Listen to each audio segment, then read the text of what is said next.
Olá, desejo que todos estejam bem. Nós vamos dar continuidade à leitura do livro Voltei, de autoria de Irmão Jacó, e a psicografia de Francisco Cândido Xavier. Nós vamos ver hoje o primeiro capítulo deste livro, cujo título é De Volta, ou seja, voltar, né? Se trata de voltar. Então, De Volta. Há muitas semanas guardo a permissão de escrever-lhes relacionando o noticiário do velho companheiro já, já no outro mundo. Aliás, isto não é novidade para vocês nem para mim. Quando se me esvaía a resistência orgânica, formei o projeto de endereçar-lhes um correio de amigo logo que a morte me arrebatasse. O Espiritismo fora para mim não só simples crença religiosa, tornara-se o clima constante em que minha alma respirava, constituía elemento integrante de meu próprio ser. Daí o entusiasmo vibrante com que me entregava aos serviços da doutrinação e a certeza com que esperava o contentamento de fazer-me sentir aos irmãos de ideal após a desencarnação. Então, vemos que esse espírito vivenciou o espiritismo enquanto encarnado e, ao desencarnar, desejava enviar mensagem aos membros do centro espírita que frequentara. No próximo item, veremos as possibilidades de desencarnados poderem estar enviando mensagens a entes queridos. Vamos ver outro item do capítulo: dificuldade no intercâmbio. Mas o serviço não é tão fácil quanto parece à primeira vista. Podemos certamente visitar amigos e influenciá-los. Todavia, para isso, copiamos o esforço dos profissionais da telepatia. Emitimos o pensamento, gastando a potência mental em dose alta, e se a pessoa visada se mostra sensível à maneira do rádio que se liga à emissora, então é possível transmitir-lhe ideias com relativa facilidade. Por vezes, a deficiência do receptor, aliada às múltiplas ondas que o cercam, impede a consumação de nossos propósitos. Se o instrumento de intercâmbio permanece absorto nas preocupações da luta comum, é difícil estabelecer a preponderância de nossos desejos. Então, nesse trecho do texto, vemos que é possível desencarnados e encarnados se comunicarem através do pensamento, né? Primeiro, ele relata que, ao visitar amigos, através do pensamento, pode enviar breves mensagens a esse amigo, mas o encarnado precisa estar em sintonia com o desencarnado, senão é, se não estão em sintonia, não será possível acontecer a comunicação entre eles. Nas sessões mediúnicas, o médium fala o que o espírito quer comunicar. Médium, o médium de incorporação, né? Permite a fala do espírito, mas a fala do espírito está sob controle do próprio médium.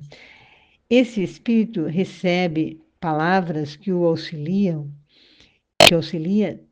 se acalma, depois é levado a tratamento no plano espiritual. Continuando a leitura, a mente humana atrai ondas de força que variam de acordo com as emissões que lhe caracterizam as atividades. No aparelho mediúnico, esse fenômeno é mais vivo, pela sensibilidade que lhe marca as faculdades registradoras. O médium projeta energias em busca do nosso campo de ação e recebe-as de nossa esfera com intensidade indescritível. Calculam, pois, os obstáculos naturais que nos cerceiam as intenções. Se não há combinação fluídico-magnética entre o espírito comunicante e o recipiente humano, realizar-se-á nosso intento apenas em sentido parcial. É quase impossível impormos nossa individualidade completa. Ainda mesmo em se tratando da materialização, o visitante do outro mundo depende das organizações que o acolhem, né? Então, para um espírito se materializar, se tornar visível, já é mais difícil, né? Continuando a leitura, se o médium relaxa a obrigação de manter o equilíbrio físico-psíquico e se os companheiros que lhe integram o grupo de trabalho vivem estonteados, sem o entendimento preciso dos deveres que lhes competem, torna-se impraticável o aproveitamento dos recursos que se nos oferecem para o bem. Vemos que a mediunidade é um trabalho de amor e responsabilidade que se faz necessário estudar a doutrina espírita para que o trabalho seja mais a contento e o espírito que se manifesta tenha a oportunidade de receber esclarecimentos necessários. Há desencarnados que não entendem o que está acontecendo com ele, mas são auxiliados, né? Continuando a leitura. Venho recebendo agora preciosas lições quanto a isto, porque cheguei à leviandade de prometer a mim mesmo que prosseguiria, depois do sepulcro, a corresponder-me regularmente com os leitores de minhas páginas doutrinárias. Considerava a escrita e a incorporação mediúnicas ocorrências triviais do nosso aprendizado. No entanto, vim de reconhecer neste plano em que hoje me encontro a desatenção com que assinalamos semelhantes dádivas. Esses fatos, amplamente multiplicados em nossos agrupamentos, traduzem imenso trabalho dos espíritos protetores, com reduzida compreensão por parte dos que a eles assistem. Passei a observar o porquê de muitas promessas de amigos que se não realizaram. Companheiros diversos haviam partido antes de mim, convencidos de que poderiam voltar quando quisessem, trazendo informações da nova esfera. E, embora lhes aguardassem a palavra esclarecedora através de reuniões respeitáveis, a solução parecia adiada indefinidamente. O homem encarnado é tido em nossos círculos por arrendatário das possibilidades terrestres e, de modo algum, podemos absorver-lhe a autoridade e a direção da experiência física, tanto quanto não lhe será possível determinar na zona de trabalho que nos é própria. Em vista disso, por mais que desejemos, somos obrigados a depender de vocês em nossas comunicações e interferências. Os amigos da vida superior necessitam da cooperação elevada para se manifestarem nas obras de amor e fé, na mesma proporção em que as entidades votadas ao mal reclamam concurso de baixa espécie das criaturas perversas ou ignorantes no cenário carnal. Verifica-se a mesma disposição em nossa zona de serviço. Vocês conseguirão isto ou aquilo em nosso ambiente, dependendo, porém, das entidades que puderem mobilizar. Então, vemos que o encarnado é responsável pelas escolhas que faz na encarnação e os espíritos, os desencarnados, não podem ou não devem interferir nas escolhas que os encarnados fizeram ou fazem. Portanto, como os desencarnados não devem dar ordens àquele que está fazendo o que escolheu, encarnados, né? Os espíritos, por sua vez, não podem ser interferidos em suas atividades pelo que os encarnados desejam que eles o façam para aqueles que vivem na matéria. Portanto, quando desejamos uma mensagem do plano espiritual, só se recebe a mensagem se os espíritos estiverem em condições ou tenham a possibilidade de enviar uma mensagem. Nós, encarnados, podemos pensar que é fácil a comunicação entre encarnados e desencarnados, porém vemos que quem possibilita essas comunicações é o plano espiritual, ou seja, depende dos espíritos para que haja o intercâmbio entre encarnados e desencarnados. Vamos ao próximo item desse capítulo, cujo título é Ponderações Necessárias. Retomando a mim mesmo, após desvencilhar-me do corpo grosseiro, a preocupação de voltar ao reino dos amigos era o meu anseio de cada minuto. Habituara-me na existência última, fértil de trabalho intensamente vívido ou vivido, a concretizar os os menores desejos, em nos referindo à luta exterior. O homem prático que se mantém no corpo terrestre por mais de 50 anos acostuma-se a ser invariavelmente obedecido. Isso cria enormes prejuízos para ele, por enclausurar-se instintivamente em roda viciosa de preconceitos nocivos que se lhe cristalizam vagarosamente na organização mental. Os melindres passam a torturá-lo. A conveniência é interpretada por desrespeito, a prudência por ingratidão. Quase me considerei ofendido quando os benfeitores espirituais me cortaram a probabilidade do retorno apressado. Então, ele está se referindo à vontade que, de o mais rápido possível, ele enviar mensagem aos amigos encarnados com os quais conviviam no centro espírita, né? Mas não é assim tão fácil, né? Continuando a leitura. Afinal, pensava de mim para comigo, o que pretendia não era, de maneira nenhuma, a admiração alheia, nem tencionava aproveitar o ensejo para a propaganda do meu nome. Interessava-me, sim, a prova da sobrevivência. Para tanto, se me fosse possível, tocaria um clarim mais alto que uma sirene festiva. Amigos delicados, porém, fizeram-me saber que o ruído, no âmbito da espiritualidade, é tão prejudicial quanto o barulho intempestivo da via pública.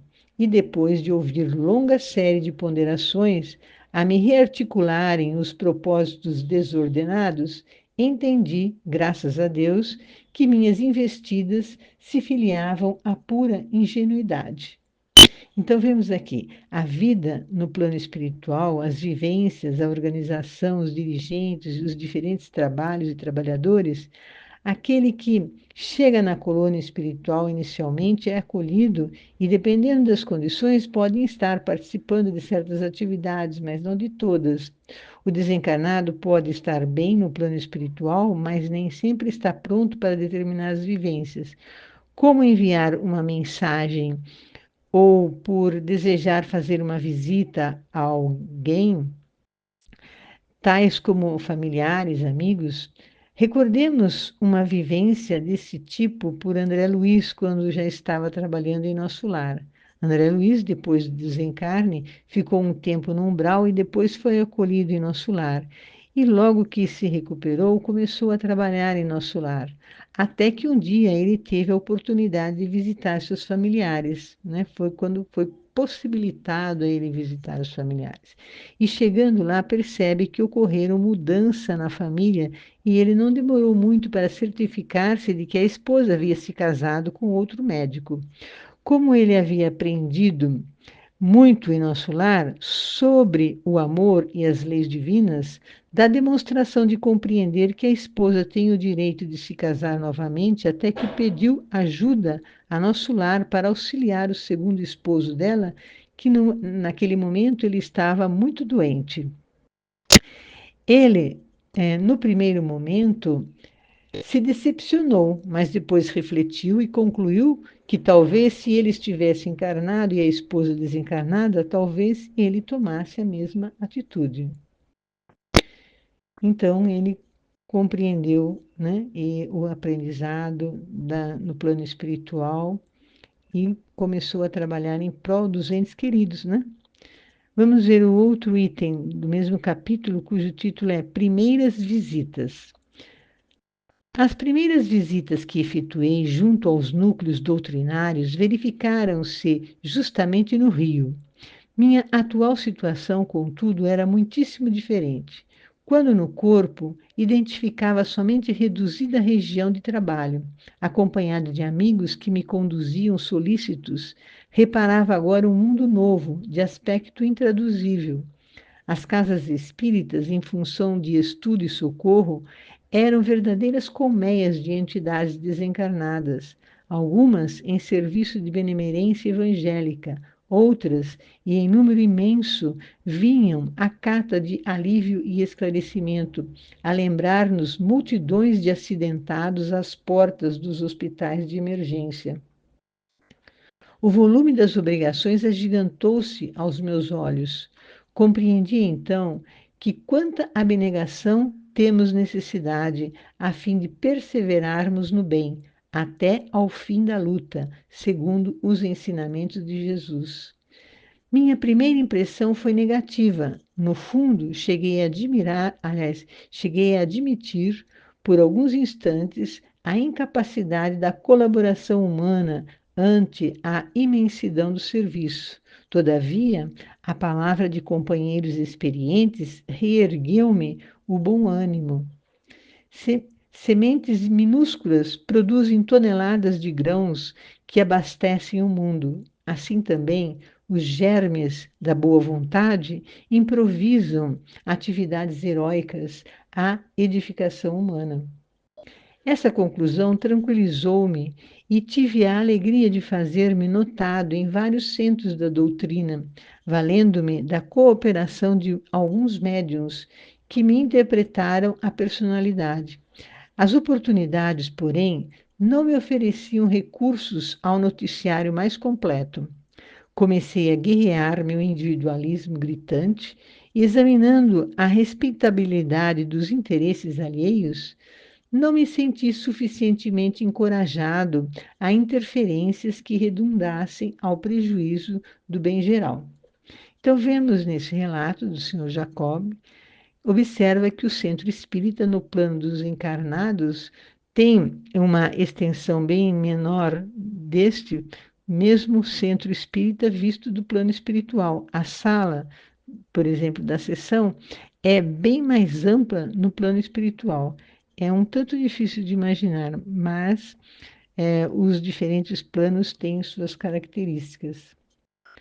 Continuando aqui a leitura, o subtítulo é Tentativa e Aprendizado. Depois de variadas experiências, vinha Pedro Leopoldo pela primeira vez após a libertação, ou seja, e depois de desencarnado estava visitando a casa espírita em Pedro Leopoldo pela primeira vez depois do desencarne.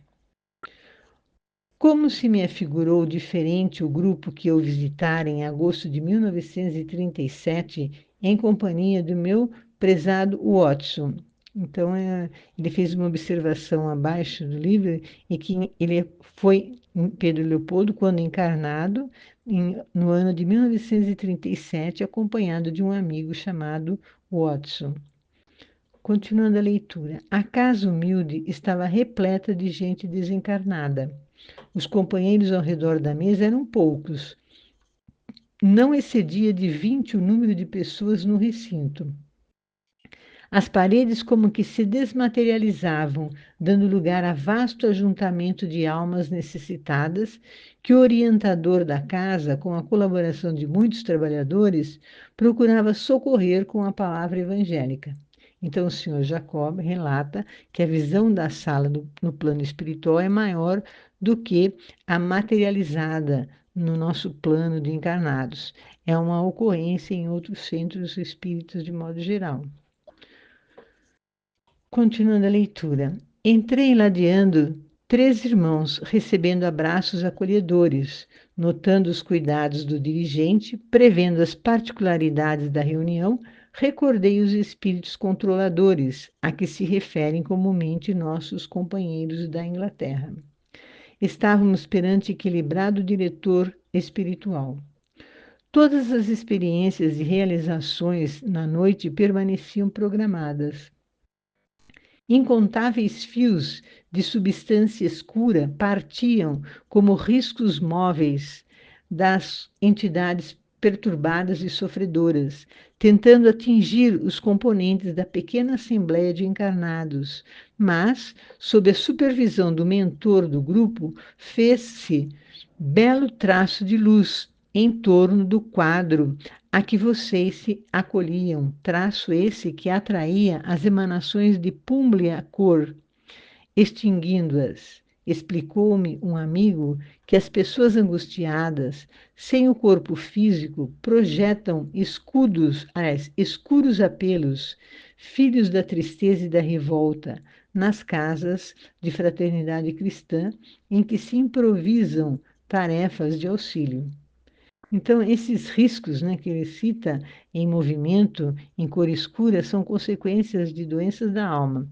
É, quando, por exemplo, no livro Missionários da Luz, no capítulo 4, cujo título é Vampirismo, é onde podemos extrair a causa dessas substâncias escuras. A cólera, a desesperação, o ódio e o vício oferecem campo a perigosos germes psíquicos na esfera da alma.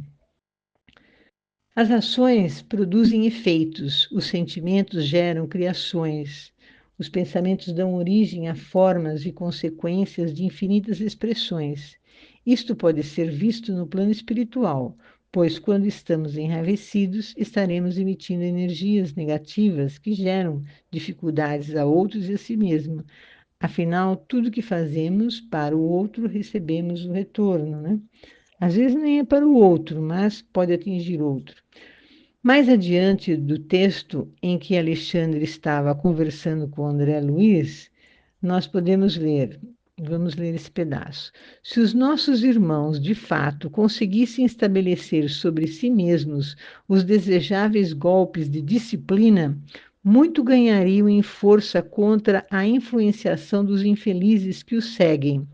Lamentavelmente, todavia, são raros os que mantêm a necessária resolução no terreno da aplicação viva da luz que recebem. Então, veja a importância de nós termos um plano de ação e termos uma disciplina em seguir o que nos propomos a fazer. Continuando a leitura. Se os nossos irmãos, de fato, conseguissem estabelecer sobre si mesmos os desejáveis golpes de disciplina, muito ganhariam em força contra a influenciação dos infelizes que os seguem. Lamentavelmente, todavia, são raros os que mantêm a necessária resolução no terreno da aplicação viva da luz que recebem. A maioria rompido o nosso círculo magnético, organizado no curso de cada reunião, esquece as bênçãos recebidas e volta-se novamente para as mesmas condições deploráveis de horas antes, subjugada pelos vampiros renitentes e cruéis. Então, no centro, na sessão de tratamento ali, nós mudamos o nosso padrão vibratório, nossos pensamentos, mas quando saímos do centro espírita, já na rua, nos deixamos influenciar por espíritos que não estão nos ajudando. Continuando aqui a leitura, retornando ao livro, né? Enquanto vocês oravam e atendiam à solicitação entre os dois mundos, observei que trabalhadores espirituais extraíam de alguns elementos da reunião grande cópia de energias fluídicas, aproveitando-as na materialização de benefícios para os desencarnados em condições dolorosas. Não pude analisar toda a extensão do serviço que aí se processava, mas esclareceu-me, dedicado companheiro, que em todas as sessões de fé religiosa, consagradas ao bem do próximo, os cooperadores dispostos a auxiliar com alegria são aproveitados pelos mensageiros dos planos superiores, que retiram deles os recursos magnéticos que Rechimbá batizou por forças ódicas, convertendo-os em utilidades preciosas para as entidades dementes e suplicantes. Minha mente, contudo, interessava-se na aproximação com o médium, fixa na ideia de valer-se dele para contato menos ligeiro com o mundo que eu havia deixado. Então, aqui, as boas energias, os espíritos amorosos trabalham essa energia para auxiliar aqueles que estão debilitados, com dificuldades. Continuando a leitura. Rompi as conveniências e pedi a colaboração do supervisor da casa, embora o respeito que a presença dele me inspirava. Não me recebeu o pedido com desagrado. Tocou-me os ombros paternalmente e acentuou, esquivando-se. Meu bom amigo, é justo esperar um pouco mais. Não temos aqui um serviço de mero registro. Convém ambientar a organização mediúnica. A sintonia espiritual exige trato mais demorado. Lembrei-me, então, imperfeito e egoísta que ainda sou, de André Luiz. Então, nesse momento, ele se lembrou de André Luiz. Ele não fora espiritista, no entanto, começara de pronto o noticiário do outro mundo. O diretor, liberal e compreensivo, mergulhou em mim os olhos penetrantes, como se estivesse a ler as páginas mais íntimas de meu coração, e sem que eu enunciasse o que pensava, acrescentou humilde: não julgue que André Luiz haja alcançado a iniciação de improviso. Sofreu muito nas esferas purificadoras e frequentou-nos a tarefa durante 700 dias consecutivos, afinando-se com a instrumentalidade.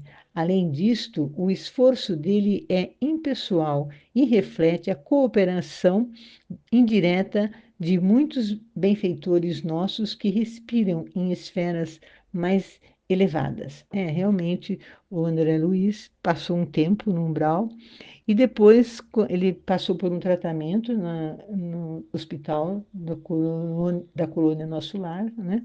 E depois ele pegou um trabalho lá, bem difícil, que chegou a trabalhar dia e noite, direto, por causa das necessidades de pessoas ali para colaborar. Faltava gente para ajudar, porque muitos estavam em outro trabalho mais urgente. Continuando. E passou a explicar-me as dificuldades, indicando os óbices, ou seja, os empecilhos, que se antepunham à ligação e relacionando esclarecimentos científicos que não pude guardar de memória. Em seguida, prometeu que me auxiliaria no instante oportuno. Realmente estava desapontado, mas satisfeito. Avizinhara-me dos amigos, incapaz de fazer-me percebido. Entretanto, começava a entender não somente os empecilhos naturais do intercâmbio entre ambas as esferas, mas também a necessidade do desprendimento e da renúncia, da obra cristã que o Espiritismo, com Jesus, está realizando em favor do mundo. E assim finalizamos este primeiro capítulo deste livro, cujo nome é Voltei, né? E nesse capítulo temos vários aprendizados, né? Vou citar alguns aqui que estou pensando, né? Mesmo sendo espírita e vivendo o espiritismo, não quer dizer que podemos estar tomando certas decisões pessoais, pois quando no plano espiritual, né? Pois as cidades têm suas regras e suas tarefas, têm suas especificidades. Portanto, melhor passar primeiramente aprendendo, observando, estudando e procurando esclarecimentos para melhores realizações quando estiver no plano espiritual, se estiver na condição de poder estar, né, numa colônia espiritual, numa cidade espiritual. Também, certamente, assim como nós encarnados gostamos de receber mensagens do plano espiritual, os desencarnados podem gostar de enviar mensagens a encarnados, mas já sabemos que as mensagens vêm de lá para cá, mas é analisado para que não seja algo prejudicial. E o Espiritismo traz esclarecimentos muito nítidos para que possamos buscar a nossa renovação, para buscarmos ser verdadeiros cristãos intimamente na prática. Que tenhamos uma boa semana.